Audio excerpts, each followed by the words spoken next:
জিলহজের প্রথম দশকের 11টি আমলের সর্বপ্রথম আমল বলেছি বেশি বেশি আল্লাহর জিকির করা। বেশি বেশি কি করা?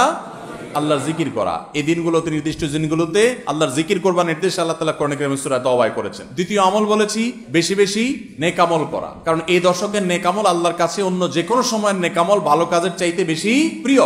এই দশকের নেক আমল চলতে থাকবে, সেটা জিকির হোক, তেলাওয়াত হোক, দান সাদাকা হোক, নফল রোজা হোক, নফল নামাজ হোক, যত রকমের ইবাদত আছে, এটা ইবাদতের দশক। রমজানে যেরকম ইবাদত করতে থাকি আমরা, এই দশকে এরকম কি চলবে? ইবাদত চলতে থাকবে। 3 নম্বর আমল হলো অন্য যে কোনো সময় আমরা গুনাহ এবং পাপাচার থেকে বাঁচার জন্য যতটা চেষ্টা করি, এই দশকে গুনাহ থেকে বাঁচার চেষ্টাটা হবে অন্য যে কোনো সময় চাইতে অনেক বেশি, কারণ এই দশক মর্যাদাপূর্ণ ইবাদতের জন্য। সেখানে গুনাহ করলে তার দায় এবং তার প্রায়শ্চিত্ত এরকম ভয়াবহ হবে। এই জন্য এই দশকে গুনাহ থেকে বিশেষভাবে বেঁচে থাকার চেষ্টা করা। 4 নম্বর আমল বলেছিলাম যাদের আল্লাহ সামর্থ্য দিয়েছেন তারা হজ করবেন। 5 নম্বর আমল বলেছিলাম যাদের আল্লাহ সামর্থ্য দিয়েছেন তারা কুরবানি করবেন।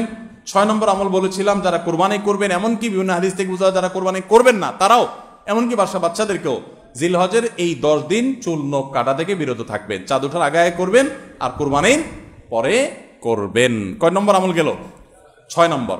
7 নম্বর আমল হলো সাধারণভাবে এই 10 দিন রাত দিন যত বেশি পারেন উচ্চস্বরে সরবে তাকবীর পাঠ করতে থাকবেন। আল্লাহু আকবার, আল্লাহু আকবার, লা ইলাহা ইল্লাল্লাহ, আল্লাহু আকবার, আল্লাহু আকবার, ওয়ালিল্লাহিল হামদ। কোন হাদিসে 3 বার তাকবীর আসছে শুরুতে, আল্লাহু আকবার, আল্লাহু আকবার, আল্লাহু আকবার, লা ইলাহা ইল্লাল্লাহ, আল্লাহু আকবার, আল্লাহু আকবার, আল্লাহু আকবার, ওয়ালিল্লাহিল হামদ। আর 8 নম্বর আমল হলো এই তাকবীরটাই বিশেষ সময়ে, বিশেষ দিনে, বিশেষ সময়ে পড়া। সেটা কিভাবে? জিলহজ মাসের 9 তারিখ ফজরের পর থেকে নিয়ে জিলহজের 13 তারিখ আসরের নামাজ পর্যন্ত প্রত্যেক নামাজের পরে নারী পুরুষ সবাই এই তাকবীর নামাজের পরে একবার করে পাঠ করা। এটা হলো বিশেষ সময়, তাকবীরে মুকাইয়াদ বলা হয় এটাকে, স্পেশাল। এটা 8 নম্বর আমল। 9 নম্বর আমল হলো জিলহজের 1 থেকে 9 তারিখ পর্যন্ত এই সব দিনগুলোতে নফল রোজা রাখা মুস্তাহাব।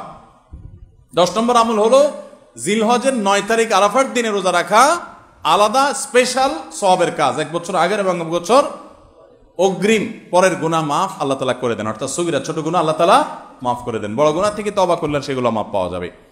আর 11 নম্বর আমল হলো যে ঈদের দিনে যত সুন্নাহ আছে সব সুন্নাহগুলো সঠিকভাবে পালন করব। এই দশক যে মর্যাদার দশক যায়, ফজিলতের দশক যায়, ইবাদতের দশক যায়, জিকিরের দশক যায়, তাকবীরের দশক যায়, নফল রোজার দশক যায়, ধারণাই নাই আমাদের, মনেই থাকে না।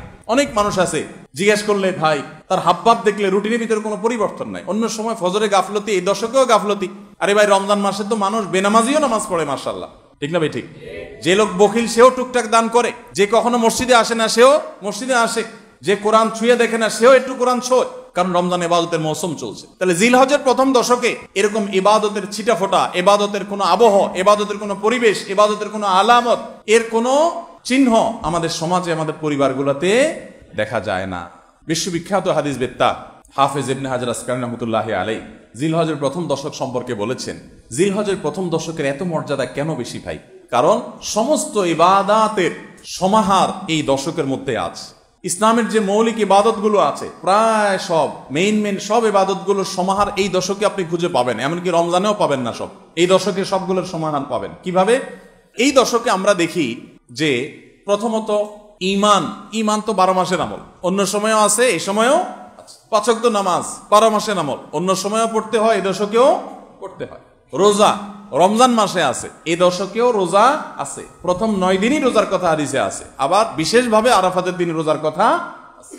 তাহলে ইসলামের তৃতীয় রোকন যাকাত অন্য সময় দেওয়া যায়, এই সময়ও দেওয়া যায়, তাহলে যাকাত আদায়যোগ্য সময় এটা। আবার রোজারও আমল এই দশকের মধ্যে আছে।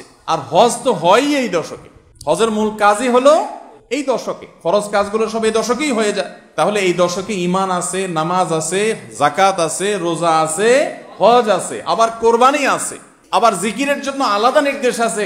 এই দিনগুলোতে বিশেষভাবে আল্লাহর জিকির করো, আছে না নাই ভাই? তাহলে আমরা কি বুঝলাম? এই দশকে সমস্ত ইবাদতের কি আছে? সমাহার, সমস্ত ইবাদতের নজির আছে। এই জন্য এই দশকের মর্যাদা অনেক বেশি। তাহলে এই দশক ইবাদতের অত্যন্ত ফজিলতপূর্ণ দ্বিতীয় বৃহত্তর মৌসুম হওয়া সত্ত্বেও অবহেলিত দশক, অজানা দশক। এই আমলগুলো হারিয়ে যাচ্ছে সমাজ থেকে। এগুলোকে জিন্দা করবো তো ইনশাআল্লাহ। আমরা সবাই এক একজন যার যার দায়িত্বে কমপক্ষে 5 জন মানুষকে আমরা সচেতন করবো ইনশাআল্লাহ। ঠিক আছে তো ইনশাআল্লাহ ভাই? এই বিষয়গুলো আমরা অন্যদের মাঝে শেয়ার করব। আমরা আমাদের ফাউন্ডেশন থেকে যে লিফলেট করেছি আপনারা নিজের উদ্যোগেও করে নিতে পারেন। আপনারা চাইলে আমাদের ফাউন্ডেশনের যে কেউ গেলে যতগুলো কপি লাগে আপনারা নিয়ে নিতে পারবেন। আপনার মসজিদগুলোতে আপনার বিতরণ করবেন, রাস্তা রাস্তা দোকানে দোকানে হেঁটে হেঁটে মানুষকে হ্যান্ডবিল দিবেন এবং মানুষকে বলবেন ভাই একটু পড়ে দেখবেন এবং আমল করবেন।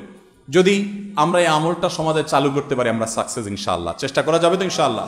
প্রত্যেকে যার যার মহল্লায় গলিতে গলিতে তাকবীরের ধ্বনি চালায় রাখবেন এবং তাকবীরের ধ্বনি শুরু করবেন এবং যুবকরা প্ল্যান করে করে তাকবীর পাঠ করবেন। আবার তাকবীরের নাম দিয়ে মানুষকে ডিস্টার্ব করেন না। মিছিল করতে করতে আল্লাহু আকবার আল্লাহু আকবার দিতে দিতে গেলেন, মানুষ মোবাইলে কথা বলতে পারলো না, এই ডিস্টার্ব আবার করা যাবে না, খবরদার।